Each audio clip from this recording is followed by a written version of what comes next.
I missed the last bus home on a freezing October night. The station was empty except for one flickering light. A stranger with kind eyes offered me a ride. "You can stay with me," she said, smiling softly. I almost said no. Something made me say yes. That single night changed everything I thought I knew. 3 years later, I still remember her exact words. What I didn't know then would break my heart open. My name is Riley Hart. And at 29, I taught high school English in a small Ohio town where everyone knew everyone's business, including things I hadn't told anyone. I was returning from my cousin's wedding in Columbus that night, exhausted, half drunk on champagne, and completely unprepared for the woman who would upend my carefully guarded life. The bus depot in Millbrook shut its doors at 11, and I arrived at 11:03, watching taillights disappear into the dark highway ahead of me. I called 3 motels. All were full because of a football tournament. Panic crept in as the temperature dropped and my phone battery blinked red. A woman named Dakota Reeves appeared from the diner across the street, wiping flour from her hands, asking if I needed help finding a place to sleep. She ran the 24-hour diner alone that night, and something about her steady voice made the empty parking lot feel less frightening than it had moments before. "I've got a spare room above the diner," she said. "No funny business. Promise. Just a bed and a lock on the door if you want it." I hesitated, thinking of every warning my mother ever gave me about strangers, but exhaustion and her easy laugh won out over caution. The apartment above the diner smelled like cinnamon and old books, and Dakota apologized for the mismatched furniture as if I were judging her home. We talked until 2 in the morning about nothing important: favorite movies, worst first dates, the ache of small towns that never let you reinvent yourself. I noticed her hands when she poured coffee, steady and sure, and felt an unfamiliar flutter I quickly blamed on the champagne still in my system. She gave me the bed and took the couch, and I lay awake listening to her breathing through the thin wall, confused by how safe I felt. In the morning she made pancakes and refused to let me pay, writing her number on a napkin, "In case you ever get stranded again." I told myself I'd never called 4 days later, inventing an excuse about needing directions I already knew by heart. For the next month, I found reasons to drive through Millbrook, forgotten errands, detours from nowhere. Mornings when only that diner's coffee seemed to fix my mood. Dakota never asked why I kept coming back. She simply saved me a stool at the counter and remembered I liked my eggs scrambled soft, not hard. One Saturday she asked if I'd help repaint the diner's back wall. I said yes before I'd even considered how paint-splattered jeans might look to anyone watching. We worked side by side for hours, and she told me, casually, that she'd come out at 19 and never once regretted a single conversation that followed. I asked if people in Millbrook treated her differently. She shrugged and said some did, but she'd rather be disliked honestly than loved as someone she wasn't. Her courage unsettled something in me, a door I'd kept bolted since college, back when I'd loved a roommate and called it just being close friends. That night, driving home, I gripped the wheel and cried without understanding exactly why. Only that Dakota's honesty had cracked something open I wasn't ready to name. My best friend Ashley noticed the change first. "You're humming," she said over lunch. "You never hum." "Who is he?" I laughed and changed the subject fast. I started inventing reasons to text Dakota: a song I heard, a joke from a student, a picture of the sunset that looked, I swore, exactly like her hair. She always answered within minutes, her replies warm and unhurried, never demanding more than I offered, which somehow made me want to offer everything. In late June, she invited me to the lake with her friends, a loud, easy crowd who welcomed me like I'd always belonged at their bonfire. Watching her laugh with her friends, unguarded and free, I felt a longing so sharp it frightened me, sitting there pretending it was only friendship. A storm rolled in that night, cutting the power at the cabin, and we sat on the porch wrapped in one blanket, watching lightning split the sky. "Can I tell you something?" she whispered. Before I could answer, she said, I think about you more than I should for someone who calls me a friend. My heart pounded so loud I thought she'd hear it over the thunder. I didn't answer with words. I answered by leaning in and kissing her.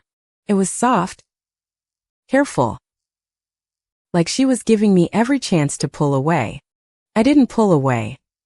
I kissed her again, certain and terrified at once. We didn't talk about it that night. We just sat there, fingers laced together, watching the storm pass like it had rewritten something inside both of us. The next morning, panic swallowed me whole. I drove home before breakfast, leaving a note that said only, "Sorry. Family thing," which was a complete lie. I avoided her calls for 4 days, terrified of what the kiss meant, terrified of my parents' faces if they ever learned the truth about their daughter. On the 5th day, Dakota showed up at the school parking lot, leaning against her truck, and said simply, "I'm not going anywhere. Take your time." Her patience broke something loose in my chest. I started crying in the parking lot, and she just held me, asking nothing, demanding nothing in return. "I've never let myself want this," I admitted. "Wanting you means admitting who I am. And I don't know if I'm brave enough for that yet." "You don't have to be brave today," she said. "You just have to be honest with me, right now, in this parking lot, about how you feel." I told her the truth. I felt more myself with her than I had in 29 years of trying to fit inside everyone else's expectations of me. We started seeing each other quietly after that, meeting at the diner after close, driving to towns where nobody knew my last name or my father's job. Dakota introduced me to her chosen family, Theo, a retired mechanic, and Priya, who ran the bakery next door, both of whom accepted me without a single question asked.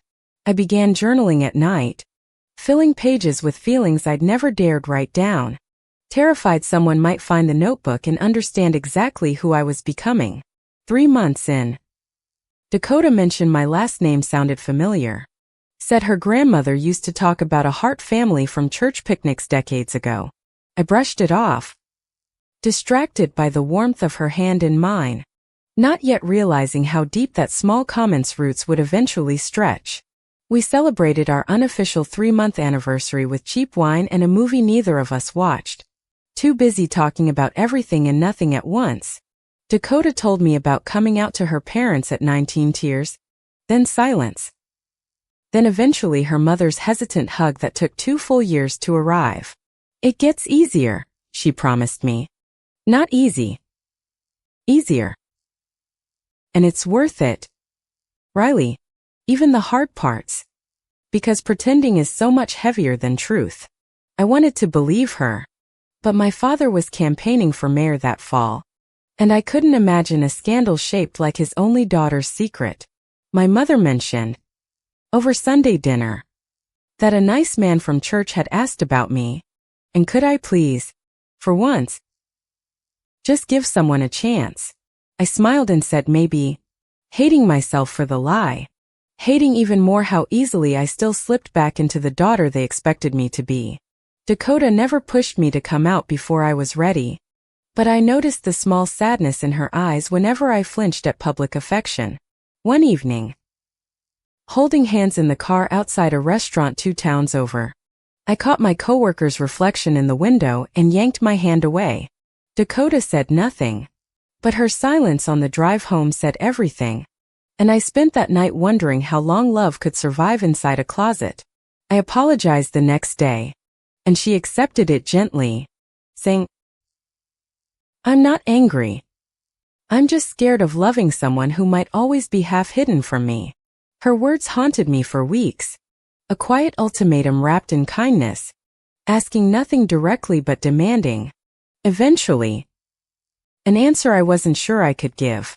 So, we built a life in small, secret pieces, Sunday mornings at the diner before it opened, drives with no destination, laughter that felt entirely, dangerously ours. I started imagining a future for the first time in years, one that included her steady hands, her easy laugh, Her unwavering belief that I was worth loving. By September, I loved her.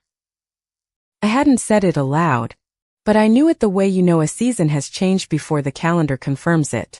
Dakota said it first. On an ordinary Tuesday, flipping pancakes like the words weren't rearranging my entire universe. I love you, Riley. I have for a while. I said it back, voice shaking. And something inside me finally settled, like a held breath released after 29 years of careful, exhausting silence. For a few golden weeks, everything felt possible: love without shame, a future without pretending, a version of myself I actually recognized in the mirror. Then my father announced his mayoral campaign kickoff would be held at the very diner where Dakota and I had fallen in love, and my stomach dropped. I hadn't told him I knew the owner. I hadn't told him anything. And suddenly, my two separate worlds were colliding in one small town parking lot. The campaign kickoff was set for the following Saturday. Banners strung across Main Street. My father's smiling face on flyers taped to every downtown window. Dakota agreed to host the event before either of us realized the diner's owner and the candidate's daughter shared a secret nobody in town suspected yet.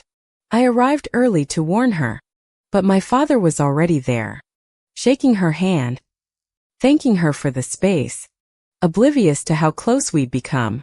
Watching them talk, polite strangers, made my chest ache with a loneliness no crowd could fix. Standing feet from the man I couldn't yet be honest with, Ashley cornered me by the coffee urn. "You look at her the way I look at my husband," she whispered. "Riley, how long has this been happening?" I panicked and denied it, but Ashley just squeezed my hand and said, "I'm not judging you. I'm just tired of watching you disappear into yourself." That night, Ashley pressed harder over drinks, gently insisting that secrets like mine had a way of rotting quietly until they exploded at the worst moment. "I'm scared," I admitted. "My father's whole campaign is about family values. What happens to him if his daughter turns out to be exactly what he campaigns against?" Ashley had no easy answer. Only a hug and a warning that hiding forever would cost me more than any campaign season ever could. Rumors started small. Someone's cousin claimed they'd seen us holding hands outside a movie theater 2 towns over. The kind of gossip that spreads faster than truth. The high school principal called me into his office, mentioning concerns from a parent about my personal conduct, careful never to say the actual words aloud. I left that meeting shaking, certain my job, my father's campaign, and my entire carefully built life were one careless slip away from collapsing completely. I told Dakota we needed to be more careful, and something in her eyes dimmed, like she'd heard that sentence from someone else. Once. A long time ago. "Careful," she repeated flatly. "Riley, I've spent my whole adult life being told to be careful. I won't watch you build the same cage around yourself." We argued for the first time, voices rising in the empty diner after close, both of us saying things sharpened by fear rather than by truth. That week, a boycott letter circulated online, tying the diner to inappropriate lifestyle influence, clearly aimed at Dakota, likely fueled by whispers from my father's campaign circle. Business slowed overnight. Regulars who'd eaten there for years suddenly found reasons to drive 20 minutes further for breakfast instead of walking through her door. I felt sick watching her fight to keep the diner afloat, knowing my silence, my fear of exposure, had somehow made her collateral damage in my war. Then Dakota's ex-girlfriend, Sam, returned to Millbrook for her mother's illness, and old friends whispered that Sam had never really gotten over Dakota. Not fully. I saw them talking outside the hardware store, easy and familiar. And jealousy twisted through me even as shame told me I had no right to it. "We're just friends," Dakota explained that night.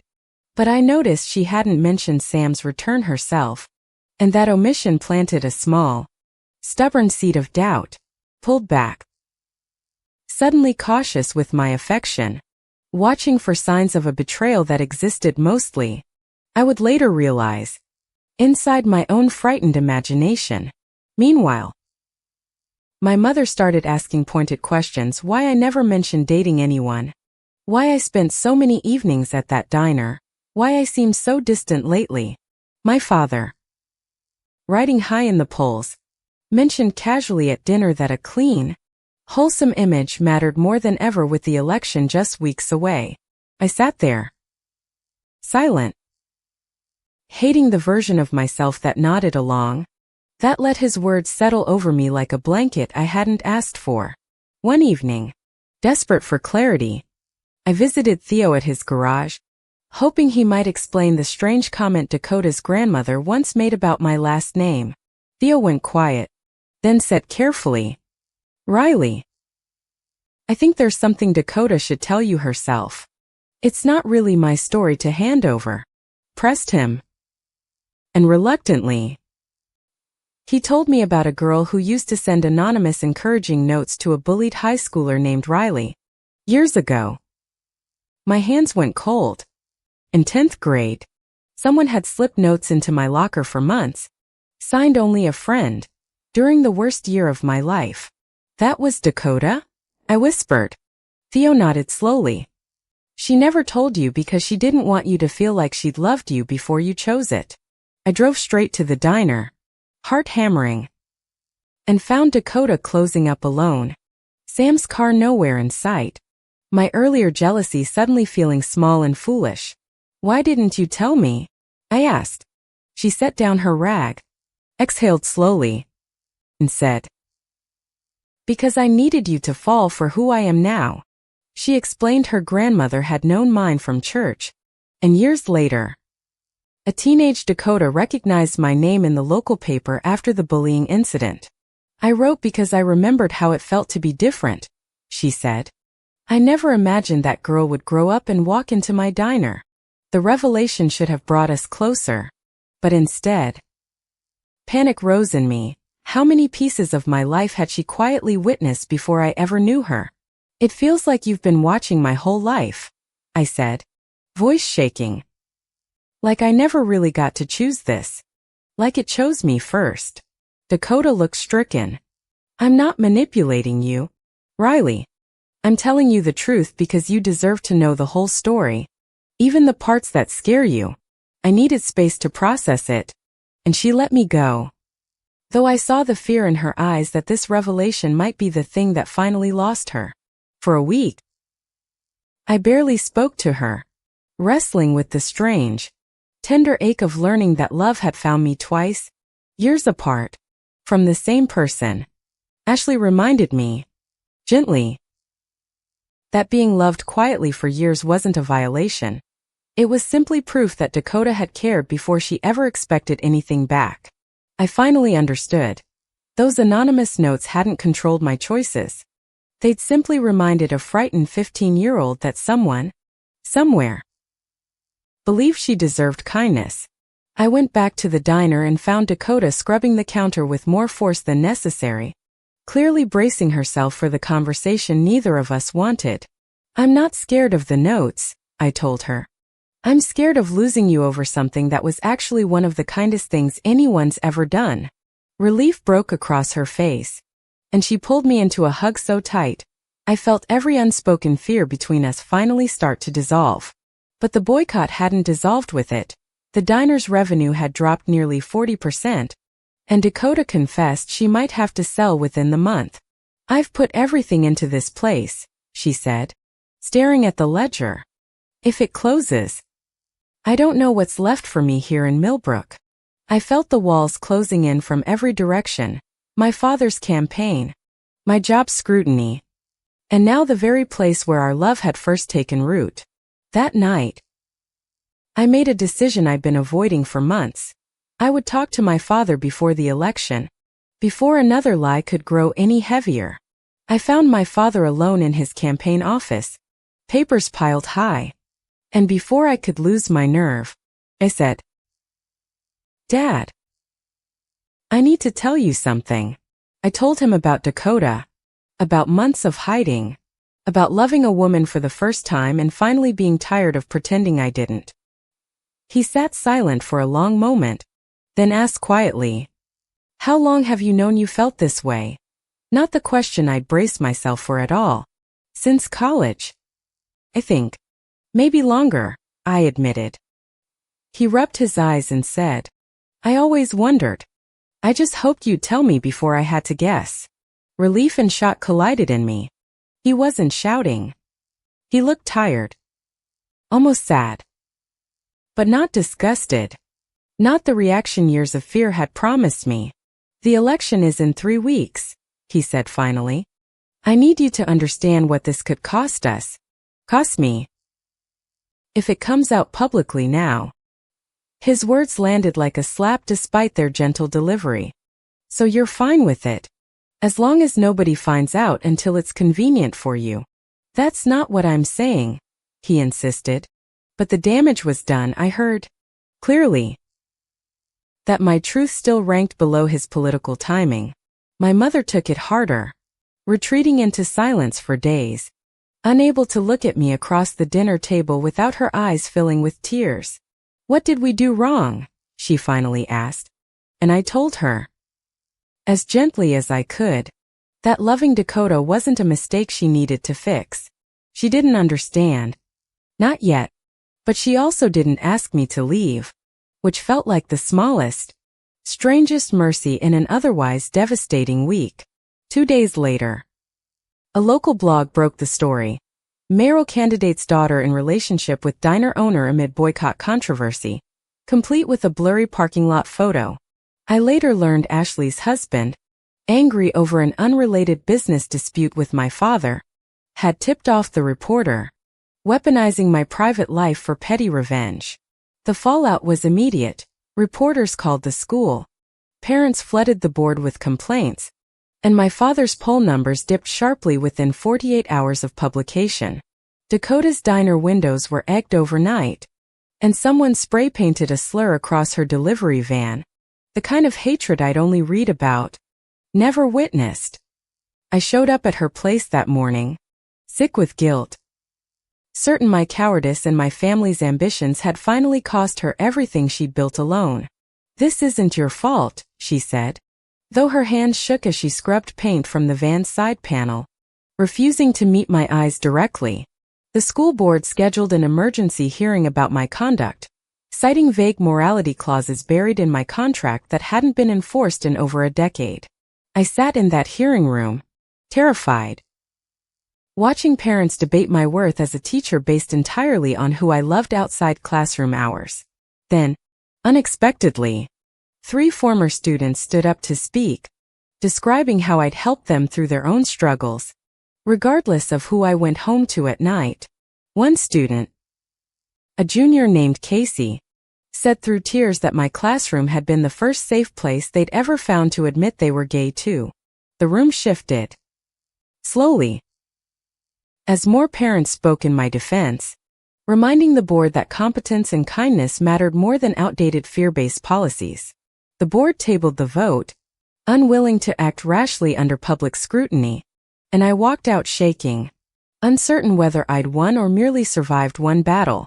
My father's campaign manager, meanwhile, pushed him hard to publicly distance himself from me, drafting a statement that never once used the word daughter. I saw an early draft on his desk, careful, cold language about respecting privacy, that read more like an apology to voters than support for me. You're going to erase me to win an election, I said. And for once, he didn't argue. Just stared at the statement like it disgusted him too. That night, he called a smaller meeting, telling his team he wouldn't release any statement distancing himself from his own daughter. Election or no election, his campaign manager warned him it could cost him everything. My father said, quietly but firmly, then it costs me everything. She's still my daughter. I hadn't expected that from him, not perfection, not instant understanding, but a stubborn, imperfect kind of loyalty I hadn't dared hope for months earlier. Meanwhile, Dakota's business kept bleeding money, the boycott outlasting the initial outrage cycle. Regulars slow to return even after the ugliest comments faded from local forums. I might have to close by winter, she admitted one night. staring at unpaid invoices spread across her kitchen table like evidence of a losing battle. I offered to help financially, but she refused, proud and stubborn, insisting she wouldn't let our relationship become a debt she couldn't repay honestly. We fought again. This time about pride versus partnership, about what it meant to build a life together instead of two lives running parallel. Careful. Separate. I don't want to just survive next to you, I told her. I want us to actually share this mess. The good and the terrifying parts. She softened, finally admitting she was terrified of losing the diner and, somehow, more terrified of losing herself inside a relationship built on rescue. We agreed to figure it out together, not me saving her, not her protecting me, but two stubborn women learning, slowly, how to actually lean on someone. A week later, my mother showed up at the diner unannounced, ordering coffee she didn't drink, watching Dakota work with an expression I couldn't quite read. "You make her happy," my mother finally said, almost accusingly, like the observation cost her something. "I can see it. I just don't know what to do with that." "You don't have to do anything," I told her. "Just don't ask me to be less happy so everyone else feels more comfortable around me." She left without an answer, but she came back the following week, and the week after that. Small silent visits that slowly became something like acceptance. The scandal eventually cooled as election day approached, though my father's numbers never fully recovered from the initial dip after the story broke publicly. Local news picked up a follow-up piece, this time focused on the school board hearing and student testimonials, painting a far more sympathetic picture than before. Izzy, the student who'd spoken at the hearing, later told me privately that watching me stay unashamed had made them brave enough to come out too. That single sentence meant more to me than any election result, any headline, any approval I'd spent a lifetime chasing from people who withheld it conditionally. Election night arrived, tense and quiet. My father losing by a narrow margin to his opponent, a result the local paper partly attributed to the scandal. I braced for his anger, for blame. But instead he hugged me tightly and said, "I'd rather lose an election than lose you." I mean that. It wasn't a perfect ending to his campaign, but it was, unexpectedly, the beginning of an honest relationship between us that hadn't existed in years. Dakota's diner teetered on the edge of closing, and I realized the hardest choice of the entire year was still waiting just ahead of me. I couldn't fix the election, but I decided I could fix this. I organized a community fundraiser to help save the diner before winter forced its closure. Casey's mother, once one of the loudest voices against me, surprised everyone by donating the first $100 and asking how else she could help. Word spread through the school, then the town, faster than any scandal had, as people who'd once whispered started showing up instead, wallets and casseroles in hand. Priya organized a bake sale table outside the diner, and Theo fixed cars for donations, turning Main Street into something resembling a genuine, imperfect community again. Sam Thodazek showed up too, quietly helping paint over the last remnants of the vandalism, telling me privately she was moving for a new job soon. "I never stopped caring about her happiness," Sam admitted. "I just needed you to know I'm not a threat. I'm actually rooting for you too." Something in me finally released after that conversation. Months of quiet jealousy replaced by something closer to gratitude for the people who'd shaped Dakota before me. The fundraiser raised enough to cover 2 months of overdue expenses, buying Dakota time she desperately needed, though the diner's long-term future still felt uncertain. Then, unexpectedly, a teaching position opened in Columbus, better pay, a progressive school district, an actual chance to leave Millbrook's smaller judgments behind for good. I sat with the offer letter for 3 sleepless nights, torn between an opportunity I'd once dreamed about and a life I'd only just begun building here. "You should take it," Dakota said, though her voice cracked slightly on the words, clearly costing her more than she wanted me to see. "Don't do that," I said. Don't offer to let me go like it's some noble sacrifice. Tell me what you actually want. For once. Honestly. I want you to stay, she admitted, tears finally falling. But I also don't want to be the reason you shrink your whole life down to fit here. I realized then that leaving wasn't really about the job, it was an old habit. Running from anything that asked me to be fully, permanently seen. I've spent my whole life chasing approval in places that never really wanted me, I told her. I don't want to keep doing that anymore. I called the Columbus School District and declined the offer, choosing instead to fight for change in the community that had almost destroyed us both.